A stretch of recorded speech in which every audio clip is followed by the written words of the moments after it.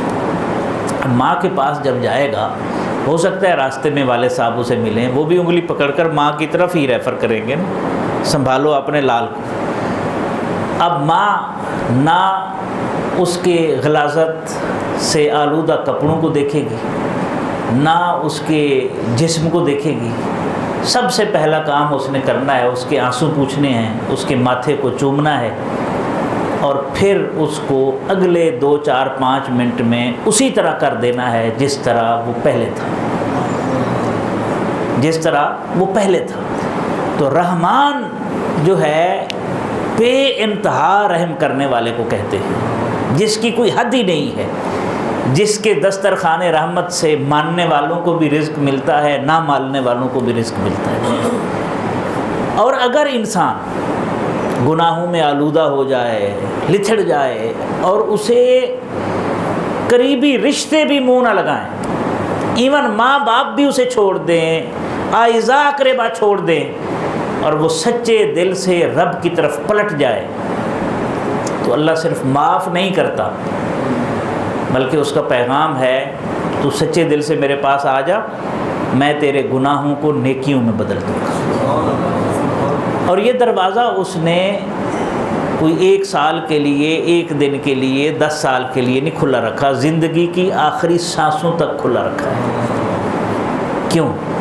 اس کی وجوہات ہیں. مثلا ایک تو یہ ہے کہ سماجی حوالے سے اگر آپ دیکھیں، سب سے مشکل کام انسان کی تربیت ہے، سب سے مشکل کام. اور اس کی مثالیں تاریخ انبیاء اور رسول علیہ السلام میں بھری پڑی ہیں. نوح علیہ السلام نے کتنے 100 سال تبلیغ کی تھی؟ 950 سال. اور چند لوگ مسلمان ہوئے، گنتی کے 10 12 15 ہوئے ہوئے. اب اندازہ لگا لیں انسان کتنا سنگ دل ہو جاتا ہے. اور پھر بعد میں بھی آپ دیکھیں سلسلہ انبیاء اور رسل میں کیسے کیسے لوگ آئے. اور رسول رحمت صلی اللہ علیہ وسلم، یاد رکھیں رحمت للعالمین ہے صلی اللہ علیہ وسلم، ہے نا. عرفاء نے اس حقیقت کے اعتراف کیا کہ رحمت للعالمین صلی اللہ علیہ وسلم کی ظاہری حیات مبارکہ کا ایک ایک لمحہ صدیوں کے اوپر بھاری ہے. ایک ایک لمحہ، یہ مبالغہ نہیں ہے، اس لیے کہ اب قیامت تک کے لیے سارا کچھ دینا تھا. تو ان سے بڑھ کر کسی کی زبان کی تاثیر ہو سکتی ہے، ان سے بڑھ کر اخلاص ہو سکتا ہے. اتنا اخلاص کہ رب فرمائے محبوب صلی اللہ علیہ وسلم مجھے ایسے لگتا ہے جیسے آپ ان کے غم میں اپنی جان سے گزر جائیں. نہ اتنا اخلاص کسی کے پاس ہے، نہ اتنی تاثیر کسی کے پاس ہے. لیکن آپ کو پتہ ہے مکی زندگی میں کیا ہوا؟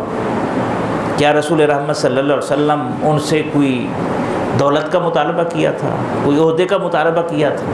ان کی بھلائی چاہتے تھے نا. حدیث پاک میں ہے تمہاری مثال تو، میری مثال تو اس طرح ہے جس طرح کسی نے آگ جلائی اور پتنگے اس کے اندر جانے لگے، گرنے لگے، تو تمہاری بھی یہی کیفیت ہے، میں تمہاری کمروں سے کھینچ کھینچ کے جہنم کی آگ سے پیچھے کر رہا ہوں. اتنا اخلاص، اتنا محبت، اتنا درد. لیکن طائف کے میدان میں جو کچھ ہوا وہ بھی آپ کے مطالعہ میں ہے، سنا ہوا ہے. شیب ابی طالب میں جو کچھ ہوا وہ بھی آپ کے سامنے ہے. پھر صحن کعبہ ہو یا مختلف مواقع پر رسالت مآب صلی اللہ علیہ وسلم کو ٹارگٹ کرنا ہو، سارا آپ جانتے ہیں. حتیٰ کہ ہجرت پر مجبور کیا گیا، پھر وہاں بھی چین نہیں لینے دیا گیا. کبھی بدر کا غزوہ مسلط ہوا، کبھی احد کا، کبھی خندق کا. اٹھ اٹھ کر رسالت مآب صلی اللہ علیہ وسلم پر حملہ آور ہوتے رہے، اٹھ اٹھ کر کفار. یہ سلسلہ چلتا رہا حتیٰ کہ صلح حدیبیہ ہوا، غزوہ خیبر بھی ہوا، تو اس میں بھی پلے بیک سنگر جو ہے وہ مشرکین تھے، شاہ دینے والے. آپ اندازہ لگا لیں صلح حدیبیہ کے بعد جب 6 ہجری میں معاہدہ ہوا اور پھر 8 ہجری میں مکہ فتح ہوا، تو یہ رسالت مآب صلی اللہ علیہ وسلم کی اعلان نبوت کے بعد کی زندگی کا 21واں سال ہے، اعلان نبوت کے بعد کون سا سال ہے؟ 21واں سال، عفو عام ہے، سب کو معافی مل چکی ہے، لیکن پھر بھی کچھ ایسے لوگ تھے جو اس وقت بھی ایمان نہ لائے۔ اب اندازہ لگائیں انسان کو راہ راست پر لانا کتنا مشکل کام ہے۔ ان میں سے ایک صفوان ابن امیہ ہے۔ صفوان ابن امیہ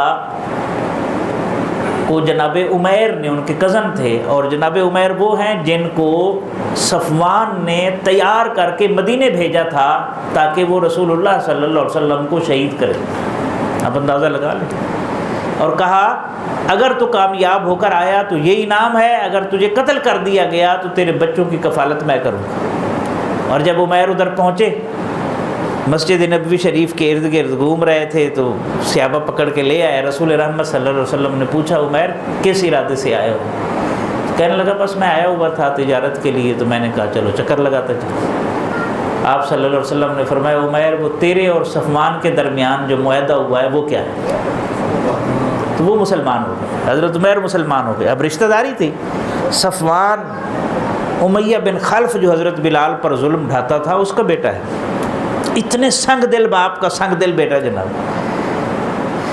جناب عمیر آئے، کہنے لگے یا رسول اللہ صلی اللہ علیہ وسلم یہ جو عفو عام کا اعلان ہے کیا یہ صفوان کے لیے بھی ہے؟ آپ نے فرمایا ہاں صفوان کے لیے بھی ہے۔ عرض کرنے لگے حضرت عمیر حضور آپ جانتے ہیں وہ بہت سخت دل ہے، امیہ بن خلف کا بیٹا ہے، اسے یقین نہیں آئے گا، کوئی نشانی نہیں عطا فرما دیتے۔ آپ صلی اللہ علیہ وسلم نے اپنی دستار مبارک حوالے کر دی، وہ لے کر گئے، انہیں لے آئے، اور اب جو گفتگو ہوئی کنورسیشن وہ سنیں آپ، اکڑ دیکھیں، غرور دیکھیں۔ کہنے لگا یا محمد صلی اللہ علیہ وسلم میں نے سنا ہے عمیر کہہ رہا ہے کہ آپ نے مجھے بھی معاف کر دی ہے۔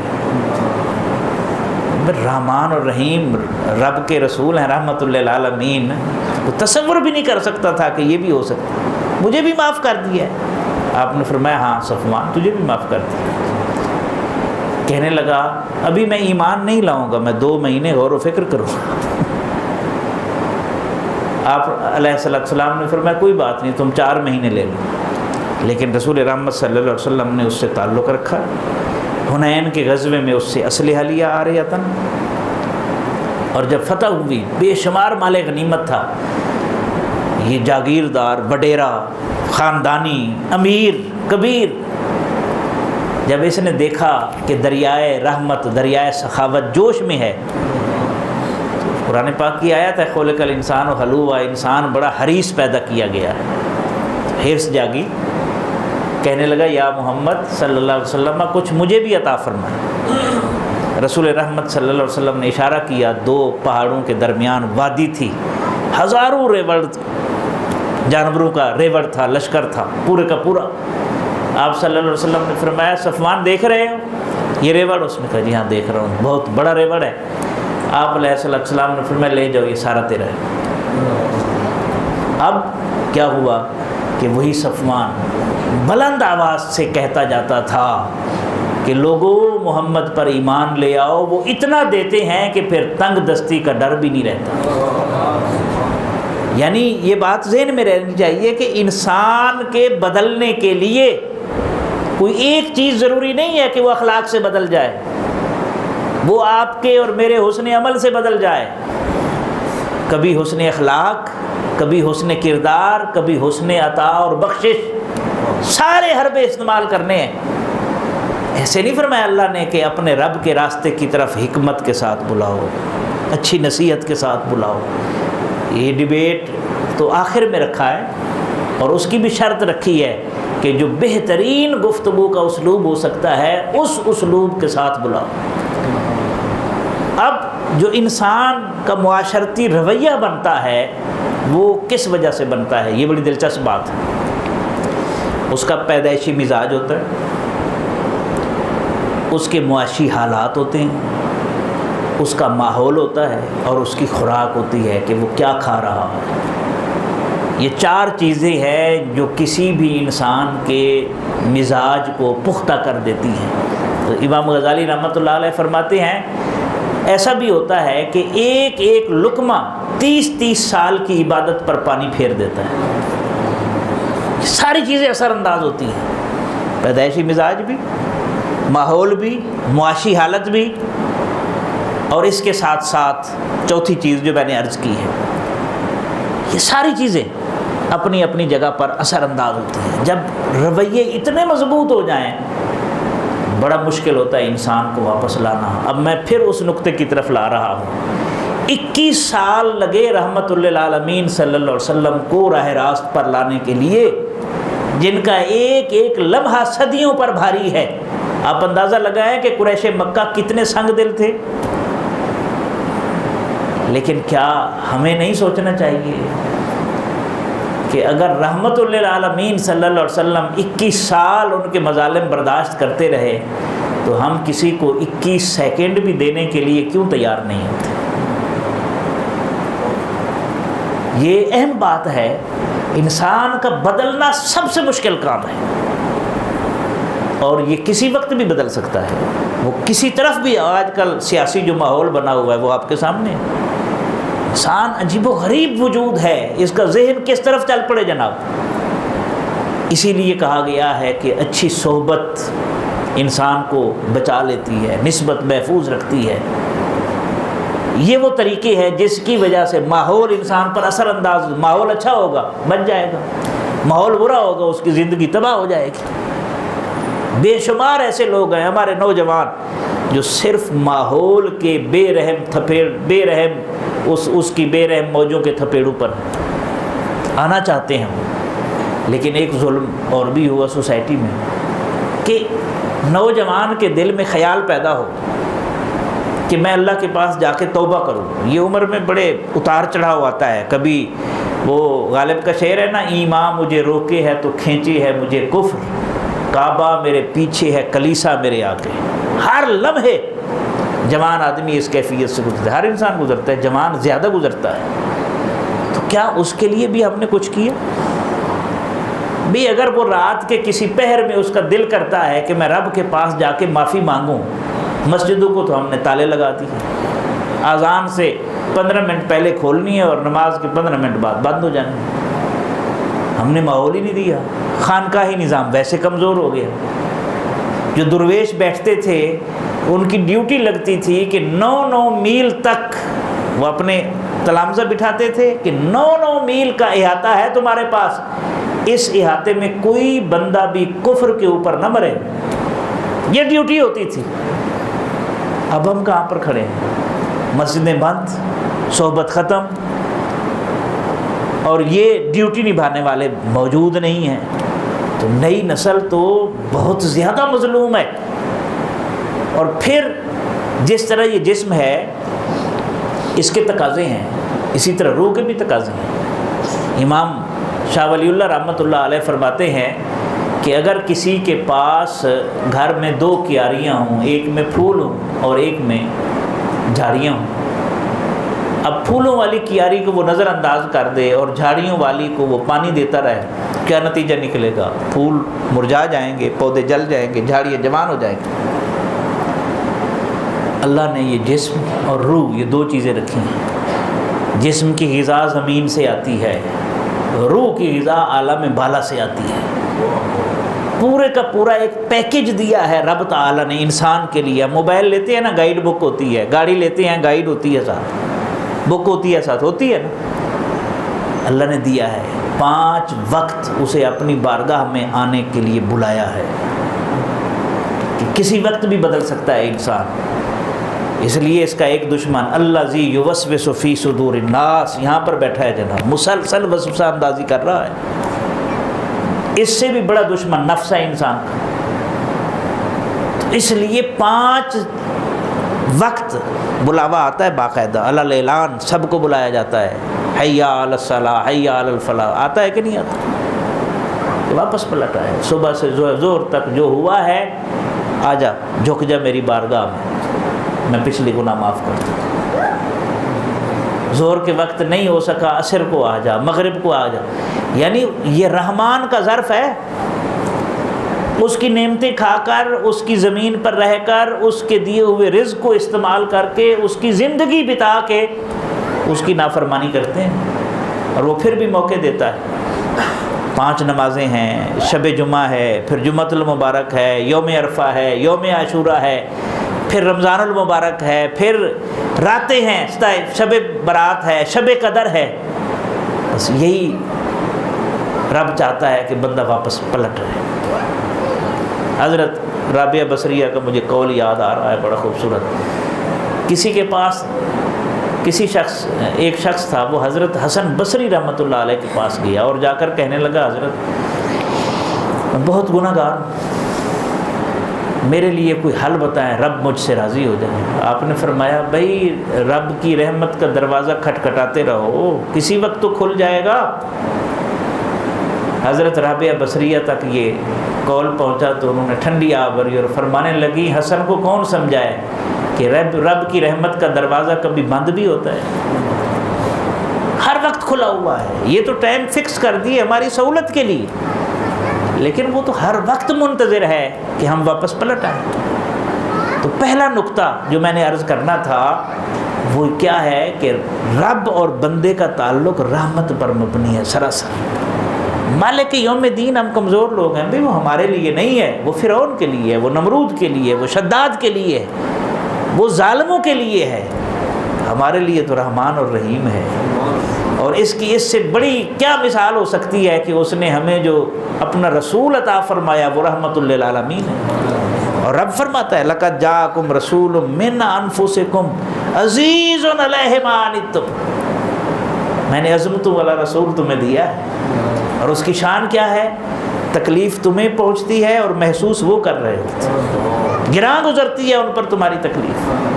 اتنے تم اپنے خیر خواہ نہیں ہو جتنا میرا حبیب تمہارا خیر خواہ ہے صلی اللہ علیہ وسلم. بالمؤمنین رؤوف الرحیم.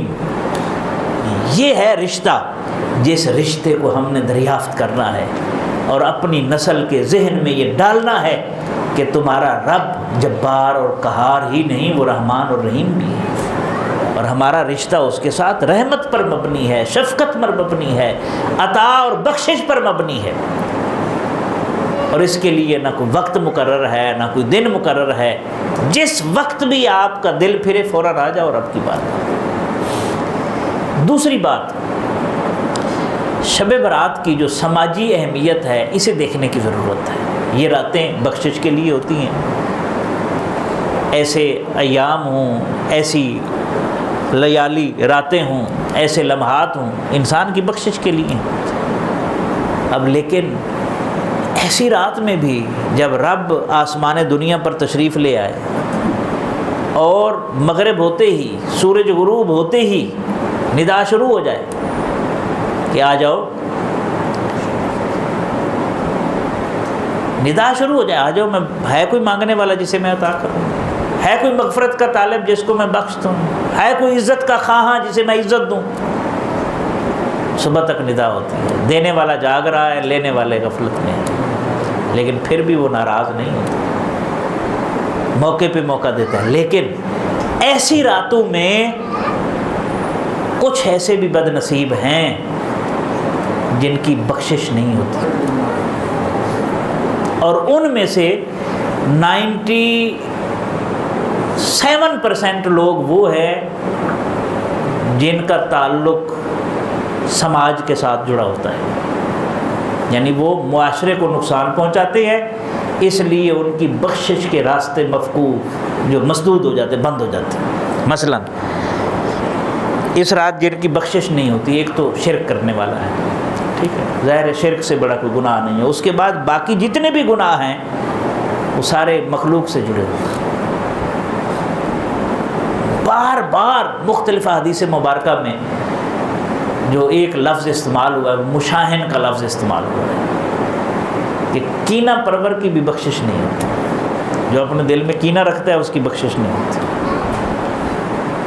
اب یہ بڑا مشکل کام ہے، لیکن اس رات بھی بخشش نہیں ہوتی. ایسی راتوں میں جب میں کسی بندے کو معاف کرنے کے لیے تیار نہیں ہوں تو رب سے معافی کی کیسے امید رکھ سکتے ہیں؟ تو حکم ہے کہ زمین والوں پر رحم کرو، آسمان والا تمہارے اوپر رحم کرے۔ حدیث پاک ہے، رسول رحمت صلی اللہ علیہ وسلم نے تلقین کی ہے۔ تو میں اس کی مخلوق کے بارے میں کینہ رکھوں اور وہ مجھے معاف کر دے، ایسا ہونا ممکن نہیں ہے۔ تو اس لیے بزرگ تو رات کو سوتے تھے تو اپنے دلوں کو وہ تو صاف کر کے سوتے تھے، اور وہ خوش نصیب لوگ ہیں۔ جب سے کینے دلوں میں بڑے ہیں، یہ بلڈ پریشر، یہ شوگر، یہ ڈپریشن، یہ ساری مرضیں ہمیں لاحق ہو گئی ہیں۔ دل صاف کر لے، سارے مسئلے ختم ہو جائیں گے۔ آپ زندگی آپ کی اور میری آسودہ ہو جائے گی، ٹینشن ختم ہو جائے گی، اور آپ کسی پریشانی کا شکار نہیں ہوں گے۔ لیکن یہ مشکل کام ہے، آسان نہیں ہے، کیونکہ دل جو ہے نا، یہ کسی موقع پر گفتگو کریں گے، اس کو بڑی عجیب و غریب بیماریاں لگتی ہیں۔ برتن ہو تو اسے مانجا پھیر دینا، صاف ہو جاتا ہے، لیکن دل تو لٹکا ہوا بھی الٹا ہے۔ قلب اس لیے کہتے ہیں یہ الٹا ہے، اور دوسرا یہاں پر دل بھی نہیں پہنچ سکتا، کوئی مانجا بھی نہیں پھیر سکتا، صفائی بھی نہیں ہو سکتی۔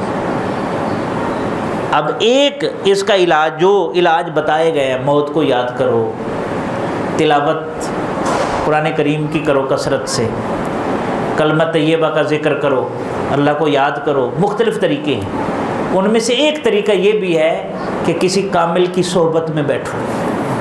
اقبال کا بڑا خوبصورت شعر ہے، خرد کے پاس خبر کے سوا کچھ اور نہیں، تیرا علاج نظر کے سوا کچھ اور نہیں۔ یہ کسی شیخ کامل کی نگاہ کے لیزر سے یہ دل کی صفائی ہو سکتی ہے، اور کوئی راستہ نہیں ہے۔ صحبتیں ویسے ختم ہو گئی، معاملات ہم ڈسٹرب کر بیٹھے۔ تو کینہ رکھنے والا شخص جو ہے اس کی بخشش نہیں ہوتی۔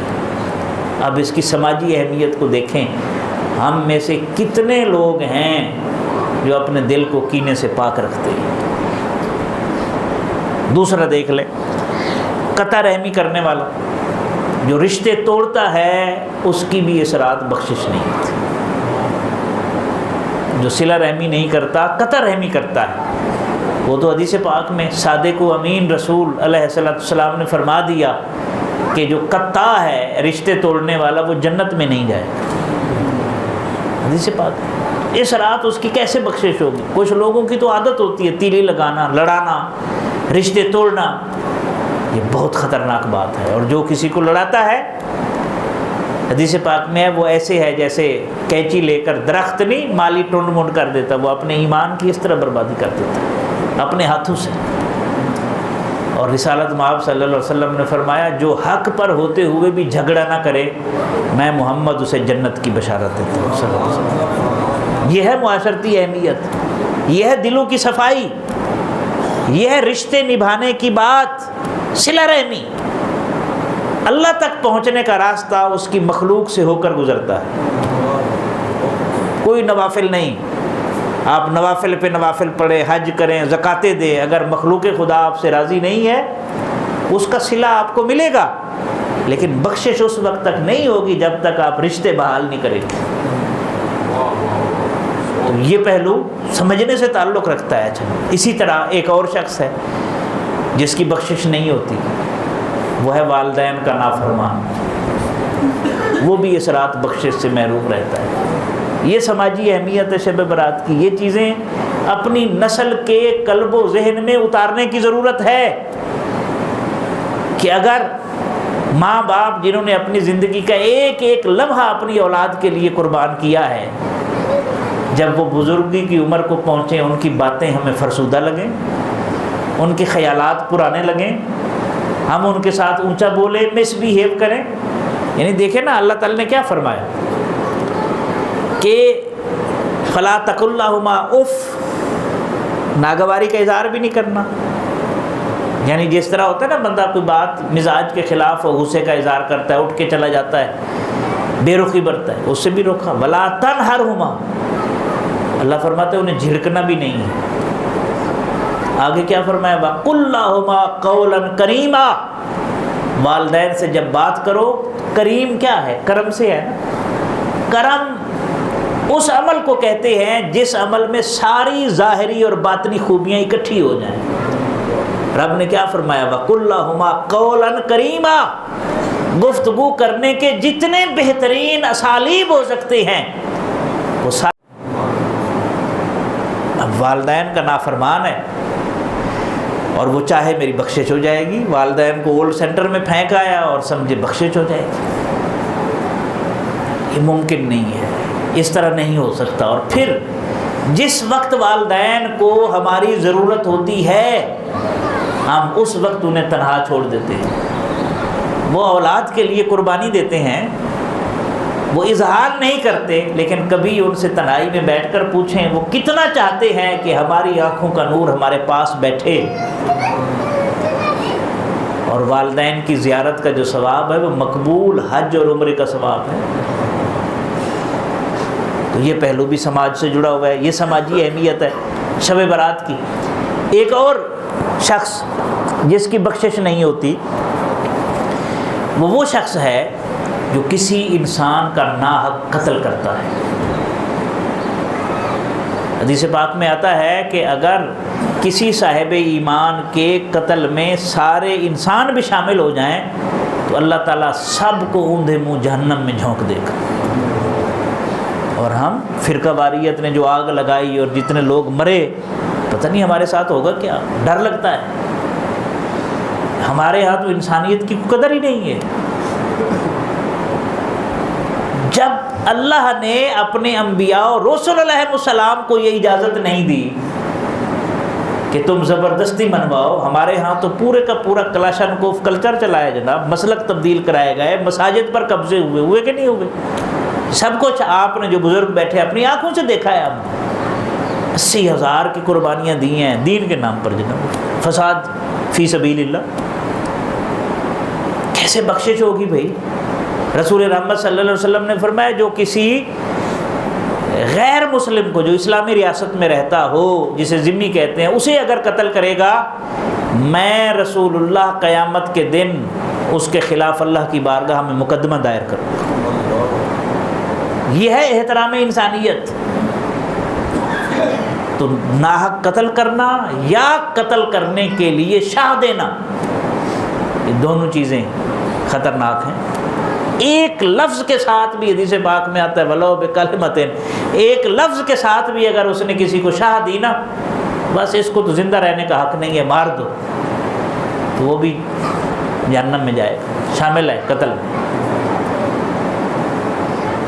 یہ وہ سماجی اہمیت ہے شب برات کی جسے ہم نے دیکھنا ہے ہم۔ اسی طرح ایک اور شخص ہے جو بدکاری کا ارتکاب کرتا ہے، مرد ہے یا عورت ہے، یہ بھی سماج کے ساتھ جڑا ہوا ہے۔ کسی کی عزت کے ساتھ کھیلنا، معاشرے سے اس کا تعلق ہے، اس کی بخشش نہیں ہوتی۔ اسی طرح شرابی، عادی شرابی، شراب کا رسیہ، اس لیے کہ جب وہ شراب کی لت اسے پڑتی ہے تو پھر اس کے بعد وہ معاشرے کی تباہی کی طرف بڑھتا ہے، پھر کردار اور اخلاق اس کے داؤ پر لگ جاتے ہیں، سوسائٹی کے لیے تباہی کا سبب بنتا ہے، اس لیے اس کی بھی بخشش نہیں ہوتی۔ تو یہ چند کردار میں نے بتائے ہیں، اور بھی ہیں مختلف حدیث میں جو بیان ہوئے ہیں، مثلاً یہ جو قسمت کا حال بتاتے ہیں،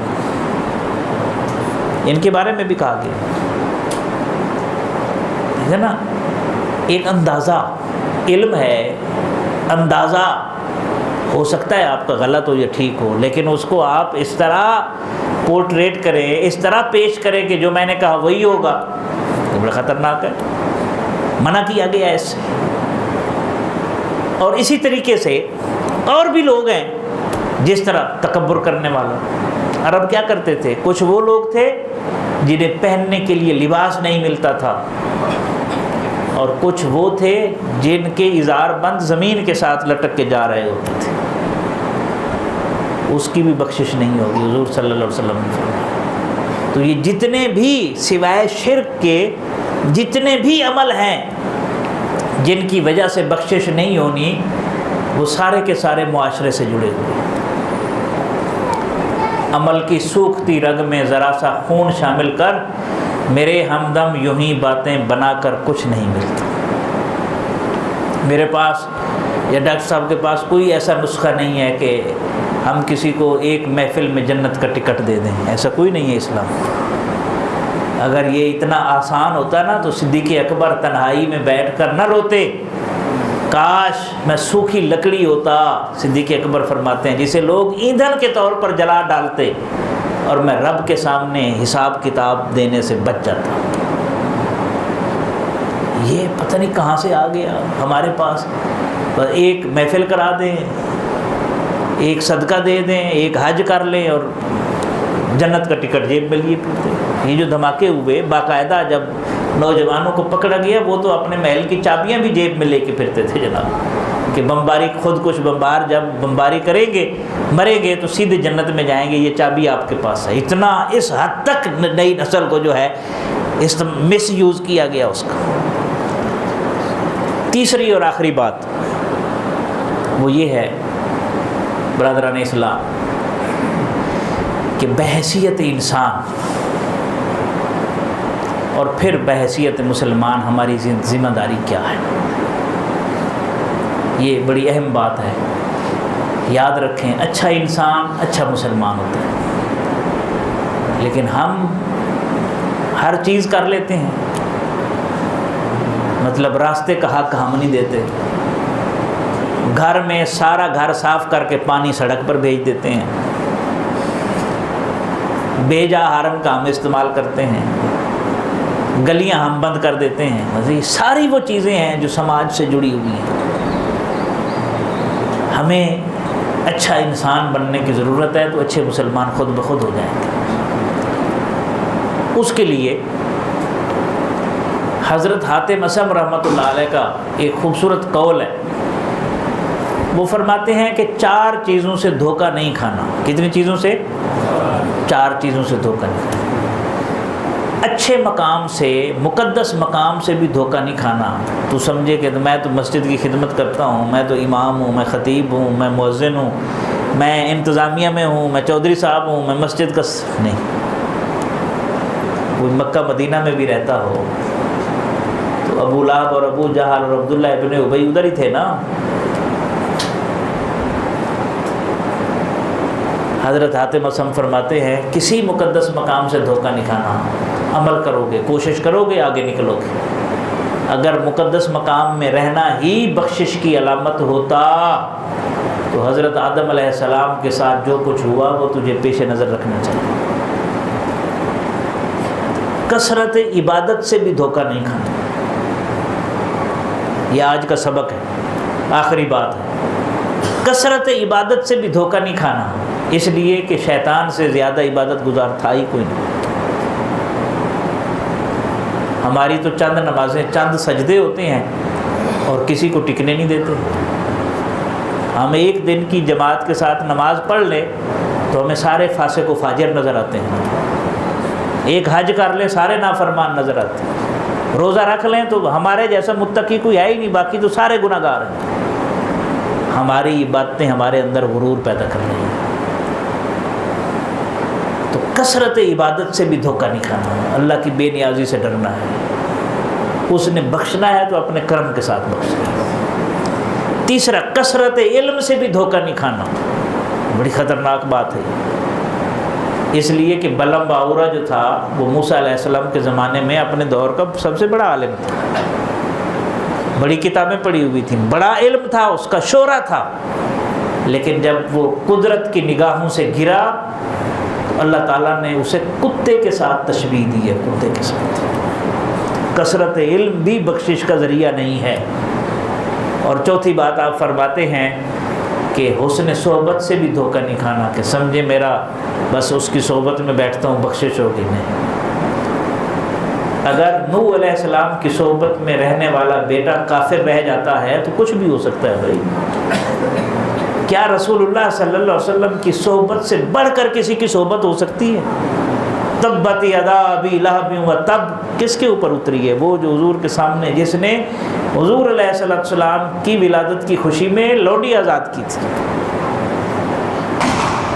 اس لیے دوستان گرامی مرتبت یہ سبق ہے، اللہ کی بے نیازی سے بھی ڈرنا ہے اور اس کی رحمت پر بھی کامل یقین رکھنا ہے۔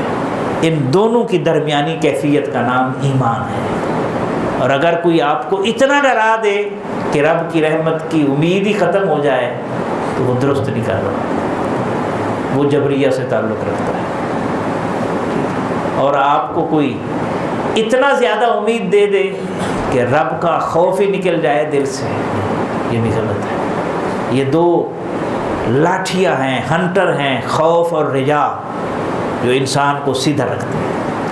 تو یہ چند ٹوٹے پھوٹے جملے تھے جو میں نے آپ کی خدمت میں پیش کیے۔ اللہ رب العزت کی بارگاہ میں دعا ہے اللہ تعالیٰ ہمیں حق بات کہنے، سمجھنے اور عمل کرنے کی توفیق عطا فرمائے، اور ہم کوشش کریں گے زندگی میں طے کر لیں کہ انسان کی تبدیلی جب مشکل ہے اس کا اندر بدلنا، تو ہم اپنی کوشش سے کبھی مایوس نہیں ہوں۔